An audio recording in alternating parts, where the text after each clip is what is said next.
My name is Daniel Cole. I'm a forest ranger. I've been doing this job for almost 9 years. Long enough to know the difference between normal sounds and the ones that make your skin crawl. People think the woods are peaceful, tall trees, cold air, quiet nights, a good place to disappear and feel small. That's a lie. The forest is never quiet. It listens. It remembers. Every ranger who works night shift is taught how to spot fires, how to track footprints, how to survive getting lost. But there's one thing they don't put in the handbook. After midnight, the forest starts calling people by name. It sounds like someone you trust, someone you miss, someone you'd open the door for without thinking. And if you answer, you don't come back the same. That's why we have one rule. No matter how close it sounds, no matter how real it feels, we don't answer voices after midnight. Not anymore. Night shift is supposed to be quiet. That's what they tell you when you sign the papers. That it's boring. That nothing ever happens after sunset. Most nights, that part is true. You drink bad coffee that's been sitting on the warmer too long. You listen to the radio hum and crackle. You fill out reports no one will read unless something goes wrong. The station I worked at sat deep in the forest. No towns for miles. Just trees, rock, and an old fire lookout tower perched above the canopy like a tired eye that never quite closed. We called it Glacier Station. Not because of ice. Because nothing moved fast out there. Time slowed down. Sound got swallowed. Night shift meant isolation. Just you, the radio, and the woods. We worked rotations. 2 weeks on, 1 week off. Same faces. Same last names. Cole. Harris. Mendoza. Everyone used last names. Not out of formality. Out of habit. Out of distance. You don't get close to people out there. Not if you want to last. Most nights followed the same rhythm. Coffee. Static. Wind pushing against the windows. Branches scraping the walls like fingernails. The woods sat there, watching. Locals used to stop by the station sometimes. Hunters mostly. Old men with weathered faces and eyes that never stopped scanning the tree line. They'd lean against the counter, sip coffee they didn't like, and tell stories no one asked for. Stories about people who wandered off trails. About voices that led them deeper instead of back. About sounds that didn't belong to any animal they knew. Tribal elders told different versions. Older. Quieter. They said the forest remembered voices. Kept them. Used them. They said the woods learned you. We laughed about it back then. Called it campfire talk. Something to scare tourists. I didn't believe any of it. Not at first. The first strange thing happened on a Tuesday. Just after midnight. The radio turned on by itself. Not static. Not interference. A clean channel. Open air. I hadn't touched it. I remember because my hands were wrapped around my coffee mug. I was staring out the window, watching fog settle between the trees. The radio clicked on. Then off. I checked the wiring. Everything was fine. I wrote it off. Old equipment. Humidity. Nothing more. A few nights later, the lights flickered. Not a full blackout. Just a soft tremble. Like something breathing through the wires.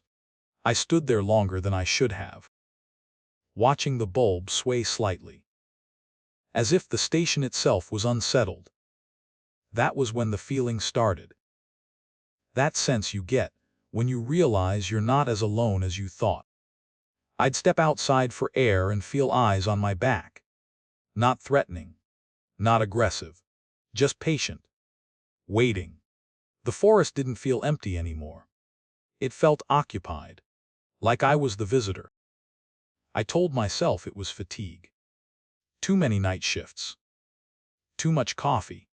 Not enough sleep. That's what we all said. Because the alternative meant admitting the woods were paying attention. And once something notices you, it doesn't forget. It didn't start with a scream. That's the part people don't understand. If it had been screaming, I would have run. If it had been snarling or growling, I would have locked myself inside and called backup. But it sounded normal.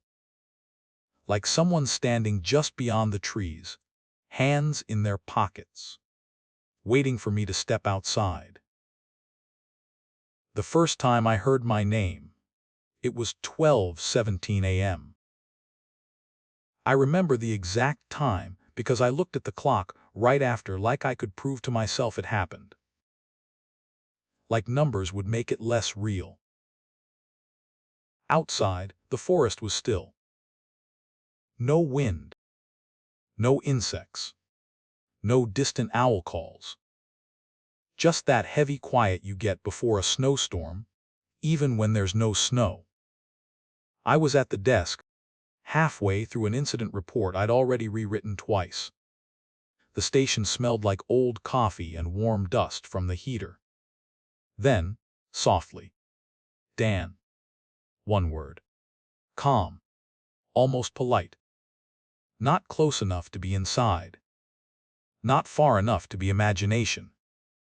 I froze with my pen in my hand. The ink pooled into a dark dot on the paper. I didn't answer. I didn't move. I just listened. Silence. Then the voice came again, exactly the same tone, exactly the same distance. Dan, you there? No panic. No urgency. Like it expected me to respond the way you respond to a coworker calling from the hallway. My mouth went dry. The rational part of my brain tried to line up explanations. A hunter messing around. A hiker lost after dark. Someone from the road. But Glacier Station had no road that close. And nobody hiked out there in the middle of the night. Not unless they wanted to die. I stood up slowly, careful not to let the chair scrape. I walked to the window. The glass reflected my own face, pale and tired, hovering over the black. Beyond it, the trees were just shapes. Nothing moved. No flashlight beam. No cigarette ember. No shifting shadows. Just the forest, watching. I grabbed the radio mic and clicked it once just to hear the reassuring burst of static. Nothing. The radio was dead. Not off. Dead. A silent chunk of plastic in my hand. That's when the cold hit me. Not the air temperature. Something deeper. A chill that crawled up through my boots and sat in my bones, like my body had suddenly remembered what fear was.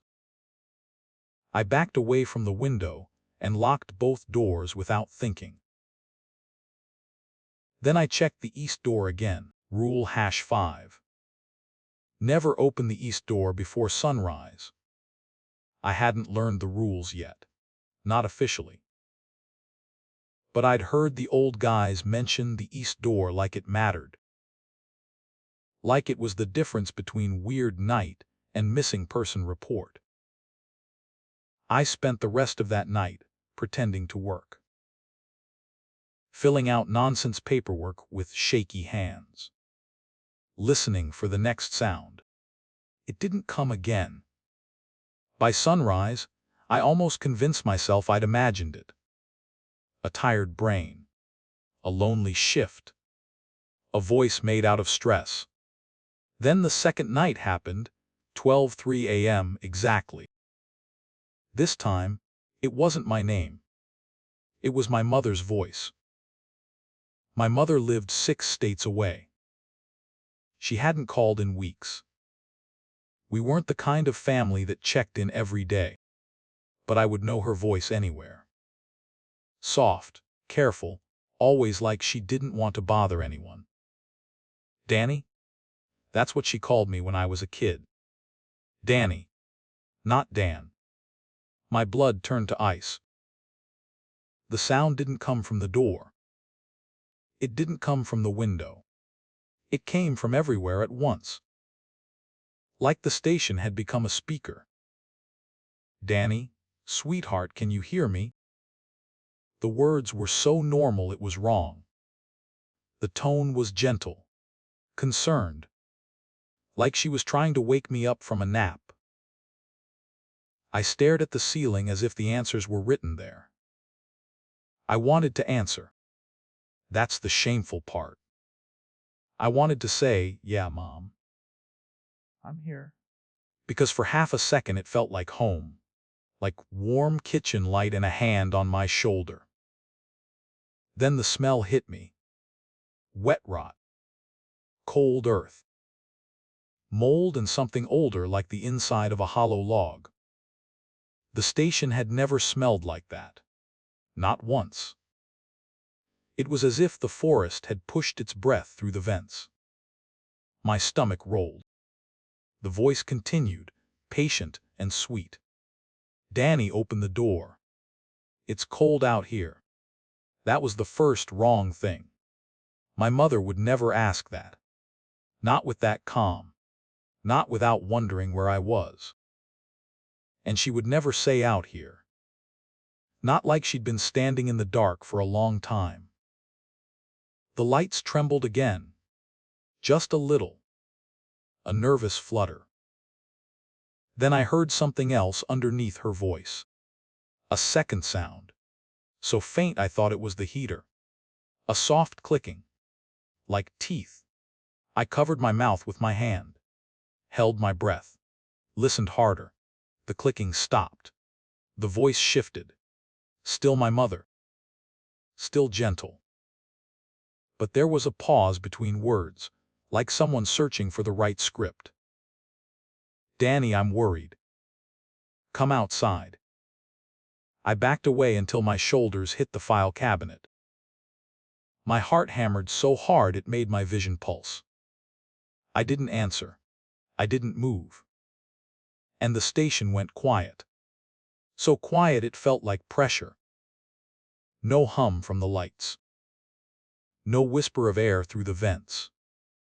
Even the forest outside felt muted, like it was listening too. Then, from far away so far, I almost missed it, I heard footsteps. Not on the porch. In the leaves. Circling. Slow. Measured. Like whatever was out there didn't need to hurry. Because it knew I was still inside. When the sound reached the east side of the station, it stopped. Right where the east door would be. I stared at that door for a long time. Long enough for my eyes to water. And then the voice came again. Not my mother now. Someone else. Someone I hadn't thought about in years. Cole. Just my last name. Sharp. Familiar. My partner from my first season, Harris. A man who died in a wildfire 3 summers ago. He'd been trapped when the wind shifted. We never even found enough to bury. But there, he was, in the dark, calling me the way he always did when he wanted me to listen. Cole, don't do this the hard way. It sounded like him. Exactly like him. The same dry impatience. The same steady calm. I felt my eyes sting. Grief is a weird thing. It doesn't leave. It just waits for the right sound to wake it up. The voice went on, low and reasonable. Open up. We need to talk. The smell of rot grew stronger. And beneath it, another scent. Metallic. Like old pennies. Like blood left too long. That was when I knew. It wasn't calling randomly. It was choosing. It was pulling at the soft parts of me. The places that still hurt. The places that would make me forget rules. The station lights flickered once. In that brief dimness, I saw something in the window reflection behind me. A shape. Tall. Too tall. Not a person standing in the room, a silhouette pressed against the outside of the glass, as if it had leaned close to listen. I spun around. The window was empty. But the cold in my bones didn't fade. The voice Harris spoke again, softer now. Almost kind. Cole, just answer me. My radio stayed dead. And the forest leaned in. That's when I finally understood what the old locals meant. The woods didn't just remember voices. It collected them. And it was learning mine. They don't train you for this part. The official handbook is full of normal dangers. Bears. Heat stroke. Hypothermia. Lost hikers. The kind of threats you can see, measure, and report. But the real rules, the ones that keep you alive, they aren't printed anywhere. They get passed down. Whispered. Warned. Because the forest doesn't take bodies. It takes voices. After that second night, I didn't sleep. I sat at the station table with the heater hissing beside me, staring at the dead radio like it had betrayed me. By morning, my hands were shaking from caffeine and fear. Harris, my supervisor now, Mendoza, caught it right away. He didn't ask if I was okay. He just looked at my face and said, "You heard it." I didn't want to answer. I didn't want to give the thing in the woods more power by talking about it. But Mendoza already knew. That's what scared me most. He poured coffee like it was a ritual and slid the mug toward me. Then he opened the bottom drawer of the file cabinet, the one nobody used, and pulled out a thin, stained notebook.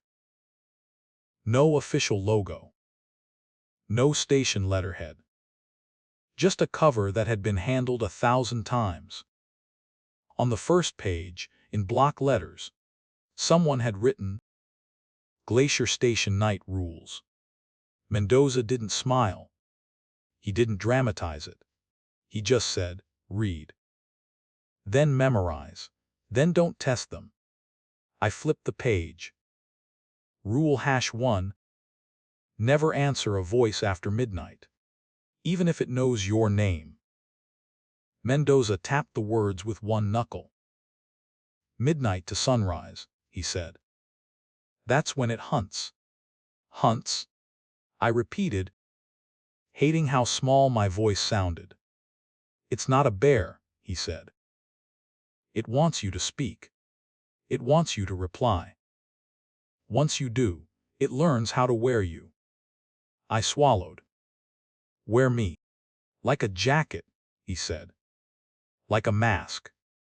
He waited, letting that sink into my bones. Then he told me a story. Not a campfire story. A report. A ranger named Vickers. 10 years back. Good worker. Quiet guy. One night, he heard his fiancée's voice outside the west window, crying, begging. He answered, "Shh, just once. Where are you?" The next day, he was still alive. Still walking. Still breathing. Still smiling. But he spoke in her tone sometimes, without noticing. Little words. Little laughs. As if another voice had moved into his throat. 2 weeks later, he stepped into the woods at 12:06 a.m. Left the door unlocked. Didn't take a flashlight. Didn't take his radio. They found his boots near the creek. Nothing else. Mendoza watched my face as he spoke, like he was checking whether I was the type who would believe. or the type who would die. Rule 1 isn't about being brave, he said. It's about not giving it your voice. He turned the page. Rule #2, if the voice sounds familiar, leave the cabin lights on. That seems backwards, I said. Wouldn't lights attract attention? Mendoza shook his head once. Dark makes you honest, he said. In the dark, your brain fills in blanks. In the dark, you imagine. In the dark, you want to check. He leaned closer. It wants you to look. It wants you to step near the glass. Lights keep you anchored in the room. Lights keep you from becoming part of the window. I didn't understand the last line until he explained it. The thing outside doesn't cast light the way normal things do. It steals it. If you turn the lights off, the station becomes a silhouette. And silhouettes are easy to copy. He told me about a woman named Renaud who worked winter shift. She, dark, said it helped her hear the woods. One night, she killed the lights to watch snow fall. Minutes later, she saw herself reflected in the window, except the reflection smiled first. Then the reflection raised a hand to the glass, as if it wanted to be let in. Renaud screamed and turned the lights back on. The reflection was gone. But the voice started after that, every night. And she couldn't tell if it was outside or inside the walls. She quit, Mendoza said.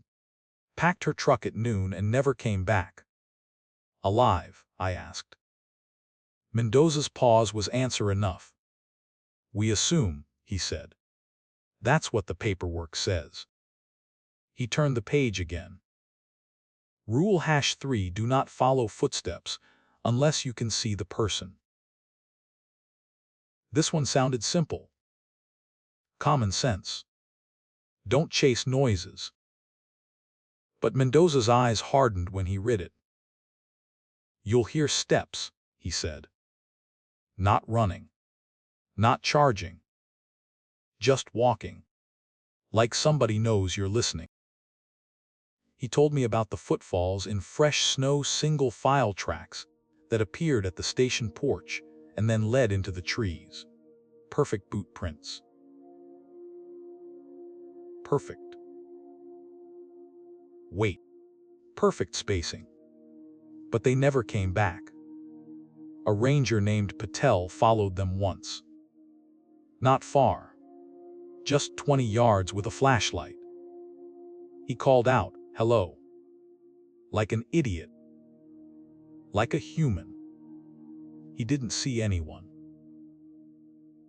But he heard the footsteps respond, moving deeper, matching his pace exactly. As if it had turned around and was walking beside him, just out of the beam. Patel returned white-faced and shaking. He locked himself in the station bathroom until sunrise. After sunrise, he swore he could still hear steps behind him. Even in the daylight. Even on concrete. 2 days later, he crashed his truck on the access road because he thought someone was walking in his blind spot. No footsteps are neutral, Mendoza said. If you can't see the person, it's not a person. I tried to breathe around the tightness in my chest. The notebook felt heavier with every rule, like it was adding weight to the world. Mendoza didn't let me stop. Rule #4, if the radio repeats your words, turn it off immediately. I stared at that one.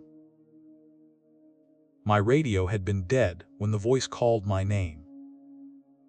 But what if it wasn't dead? What if it had been listening? Mendoza nodded like he'd read my thoughts. Radio is a doorway, he said. It carries voices, so it can carry it. He told me about an incident from before my time. 2 rangers on patrol during a fog advisory. They checked in every 30 minutes. Glacier Station. This is Unit 2. Copy? Static. Then copy. Normal. Half an hour later, Glacier Station. This is Unit 2. Copy? Static. Then copy. The third time, the radio answered before they finished speaking. A beat too fast. Then it repeated the ranger's voice perfectly, like an echo that learned how to talk. Glacier Station, this is Unit 2.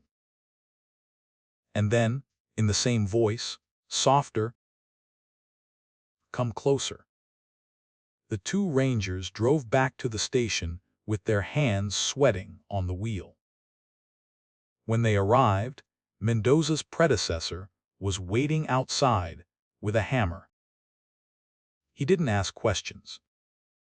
He smashed the radio on the steps. Every time you speak into it, you give it a sample, Mendoza said.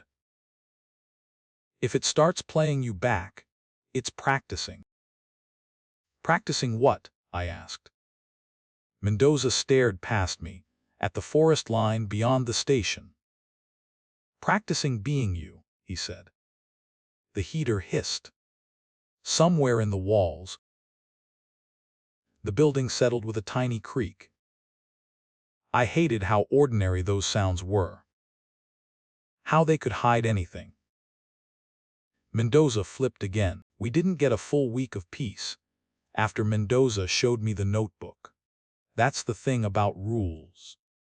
The moment you learn them, you start noticing how often you almost break them.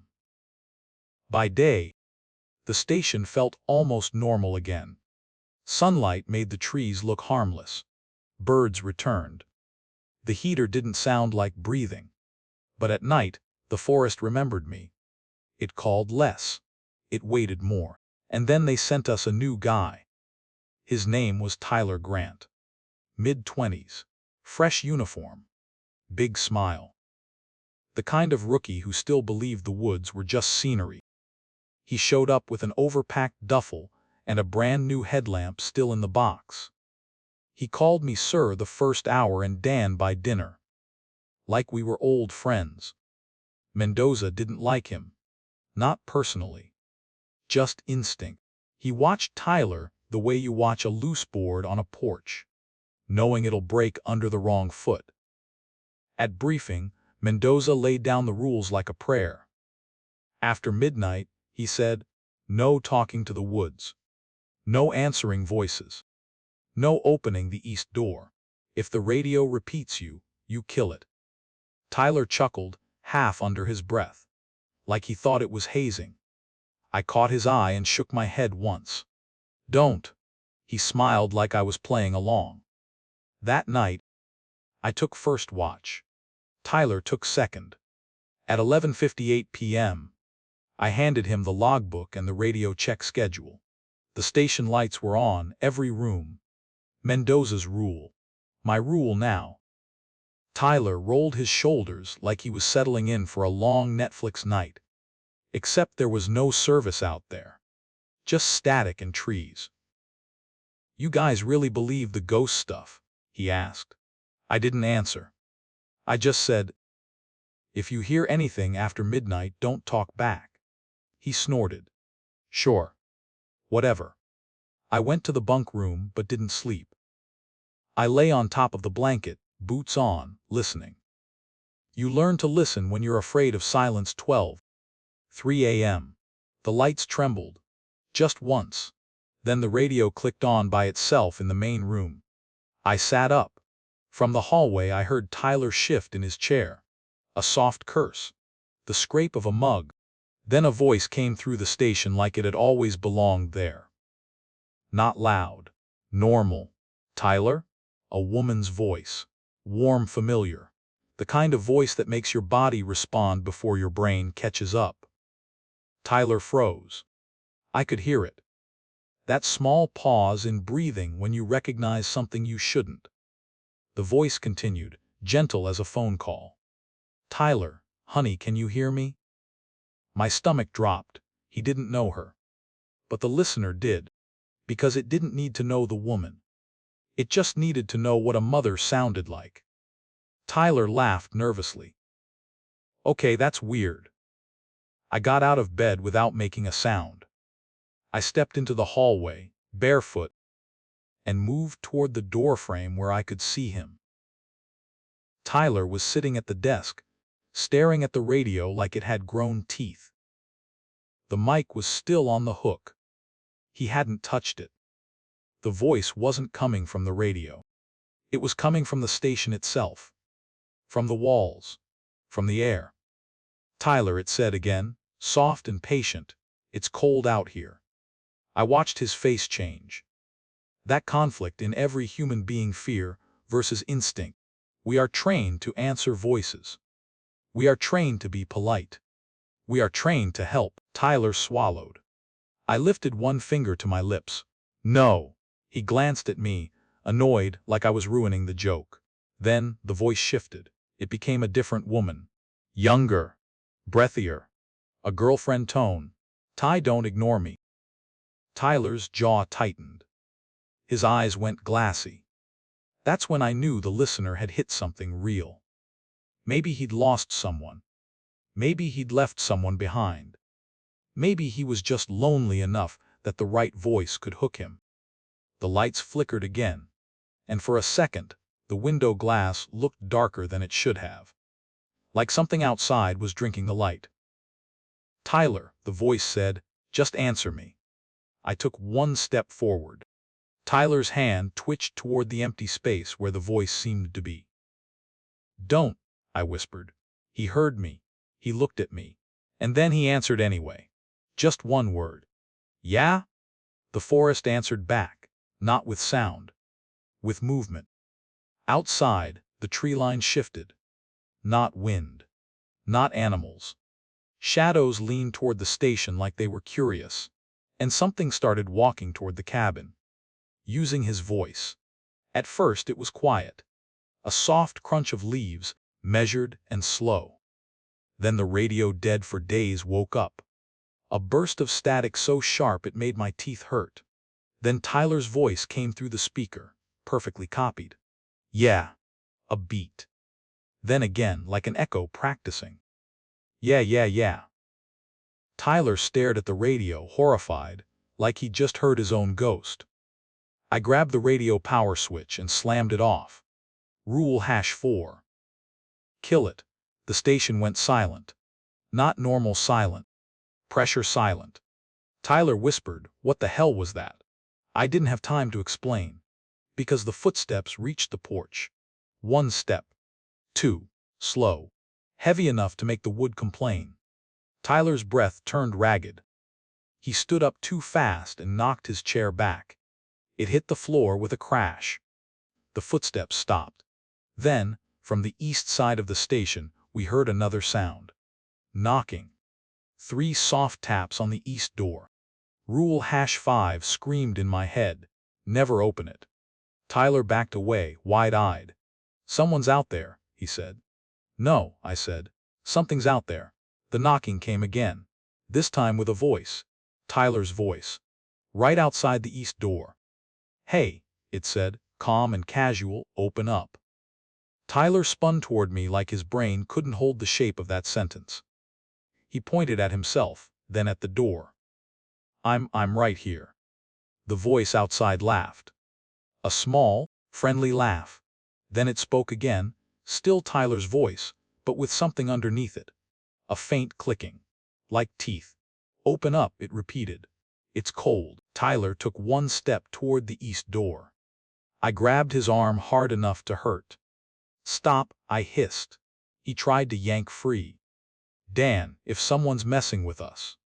Tyler, I snapped, using his name like an order, look at the window. He hesitated, then turned his head. The glass reflected the room. The lights were on. Bright. But behind our reflections, outside, pressed close to the window, a silhouette. Too tall. Shoulders wrong. Head tilted like it was listening. And in the reflection, the silhouette's mouth moved, not matching any face in the room. The voice came from everywhere at once now. Two voices. Tyler's voice at the door. My mother's voice in the hallway. Danny. Soft. Sweet. Impossible. My blood turned to ice. Rule #6. If you hear two voices at once, hide. Mendoza's words returned like a punch. Two voices means it's present. Not throwing. Not calling from far away. Here. Inside the boundary. I yanked Tyler toward the supply closet. He resisted, panic making him stupid. "Let me see," he whispered, and his eyes locked on the east door, like it was the only way out. The knocking turned into scratching. Wood groaned. Not from impact. From pressure. As if something heavy was leaning into it. I shoved Tyler into the closet. He stumbled against shelves of canned food and batteries. I slammed the door and twisted the key. Tyler banged once, confused. "Dan." "Quiet," I mouthed through the thin wood. The voices changed again. Now it was Mendoza outside the closet door. Mendoza in my ear, calm and tired. "Cole," it said. "Open up. You're safe." My throat tightened. It knew our names. It knew our rhythm. It knew the way Mendoza spoke when he wanted you to relax. Then Tyler's voice rose from behind me in the closet. Not Tyler speaking. Tyler's voice, coming from the radio speaker in the main room, still off. "Yeah," it repeated, softer now. "Yeah." The station lights flickered. In the crack beneath the closet door, the hallway darkened. Not like a bulb burning out, like light being pulled away. Tyler's breathing turned into a sob. He covered his mouth. Outside, the footsteps circled. Slow, patient. Then the east door handle rattled. Once. Twice. And then very gently something tried the closet knob. I held my breath so hard my chest hurt. The knob turned. Stopped. Turned again. Not forced. Testing. Learning. The voice of my mother whispered right beside the door, sweet as poison. "Danny, it's okay. Just answer." Tyler squeezed his eyes shut, shaking. I stared at the darkness under the door and understood something that made me colder than fear. It wasn't trying to break in. It was waiting for us to give it permission. To answer. To open. To speak. Outside, Tyler's voice sighed, almost disappointed. "Yeah." Then the footsteps moved away, back toward the east door. The scratching stopped. The knocking faded. Minutes passed. Or hours. Time didn't work right in that closet. At some point, the station hum returned. Lights steadied. The air felt breathable again. Tyler collapsed to the floor. Silent tears on his face. I didn't unlock the door until sunrise. When I finally did, he stumbled out like a man waking from a nightmare. Mendoza arrived at noon. He took one look at Tyler's hollow eyes and said, he answered. Tyler opened his mouth to deny it. But instead, in a voice that wasn't quite his, he whispered, "Yeah." And somewhere beyond the trees, the forest replied with a soft, patient laugh. "There's a kind of quiet you only notice after you've survived. Real noise." After the listener came close enough to test the closet door, the station never felt like a building again. It felt like a mouth that had almost spoken. Tyler didn't talk much after that night.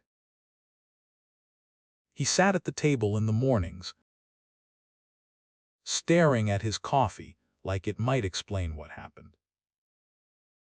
Sometimes he'd open his mouth like he was about to say something, then stop, like he didn't trust the air. Mendoza filed the report in the only way you can file something that isn't allowed to exist. electrical malfunction, wildlife disturbance, employee fatigue, paper lies, official lies. But in the margins of his notebook, he wrote one line in pencil. He answered. Now IT knows him. Tyler was gone by the end of the week. Not missing. Not dragged into the woods. Worse. He resigned. Packed his duffel at noon, under full sunlight, like the daylight could protect him. He wouldn't look at the tree line. He wouldn't look at the east door. When he finally spoke to me, his voice was thin, like it had been stretched. Dan, he said, do you ever hear yourself? Then he swallowed hard, as if the question tasted wrong. I wanted to tell him it would fade, that it was just fear, that he'd go home and sleep and wake up normal. But I'd seen the way the radio repeated him. I'd seen the way the forest used his voice like a key. So I told him the truth. No, I said.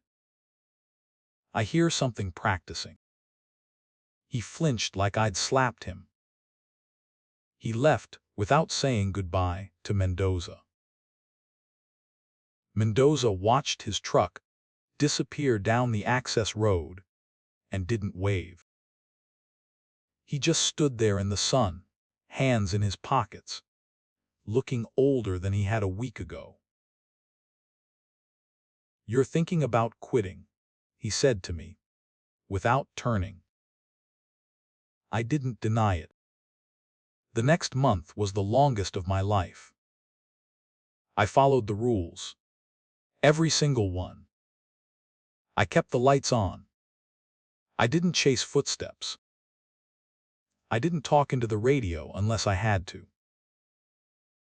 If it clicked on by itself, I killed it.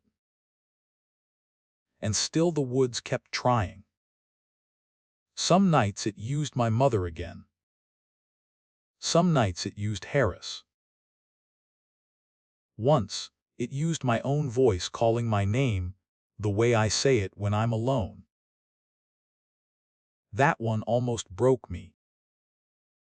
Because it wasn't just copying memories anymore.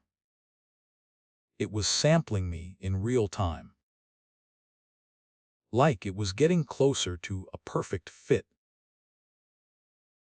The worst part was how patient it was. How it never sounded angry. How it never screamed. It didn't have to. It knew I was human. And humans answer. The day I resigned, Mendoza didn't argue. He didn't try to guilt me into staying. He just handed me the notebook. I stared at it. That stained little book that felt heavier than the whole forest. I can't take that, I said. You already did, he replied. The moment you heard it. He tapped the cover once. Keep the rules alive, he said. They're not just for the station. They're for you. I drove out with my hands tight on the wheel, expecting to feel relief the moment the trees thinned. I didn't. Because the quiet followed me. I moved to a small town 2 hours away. Found a cheap rental house with a porch and a yard. Neighbors close enough that I could see lights in their windows. At night, normal life. I got a job at a hardware store. I smiled at customers. I pretended the smell of pine boards didn't remind me of wet rot. At night, I tried to sleep like a regular person. But I kept the porch light on. Always. Old habit. A week after I moved in, I woke up at 2 41 a.m. for no reason. The house was still. No wind. No cars. No dogs barking. Just that pressure quiet. Then my phone buzzed on the nightstand. One text. From an unknown number. No words. Just an audio file. I didn't open it. I sat there staring at the screen until dawn, sweating, listening to my own breathing. I told myself it was a prank. Wrong number. Spam. But deep down, I knew. The listener didn't need the forest to reach you. It only needed your attention. The next night, the porch light flickered once. Just once. Like a wink. I checked the bulb the next morning. It was new. I checked the wiring. Nothing wrong. That evening, I caught myself standing at the window, listening. The way I used to at Glacier Station. That's what it does. It trains you. It makes you listen for it. And once you're listening, it can speak. Last night, I checked the clock before I went to bed. 11:59. I told myself I was safe. I told myself I wasn't in the woods anymore. I told myself rules were just superstition. Then the minute hand crawled 12:03, and someone whispered my name from outside my house. Not shouted, not begged. Soft, calm, like they'd been waiting. I didn't answer. I stayed in bed, holding my breath, staring into the dark. But the porch light turned on anyway. And through the thin glass of my bedroom window, I saw a silhouette on my front porch. Too tall, head tilted, listening. Like it had finally followed me home.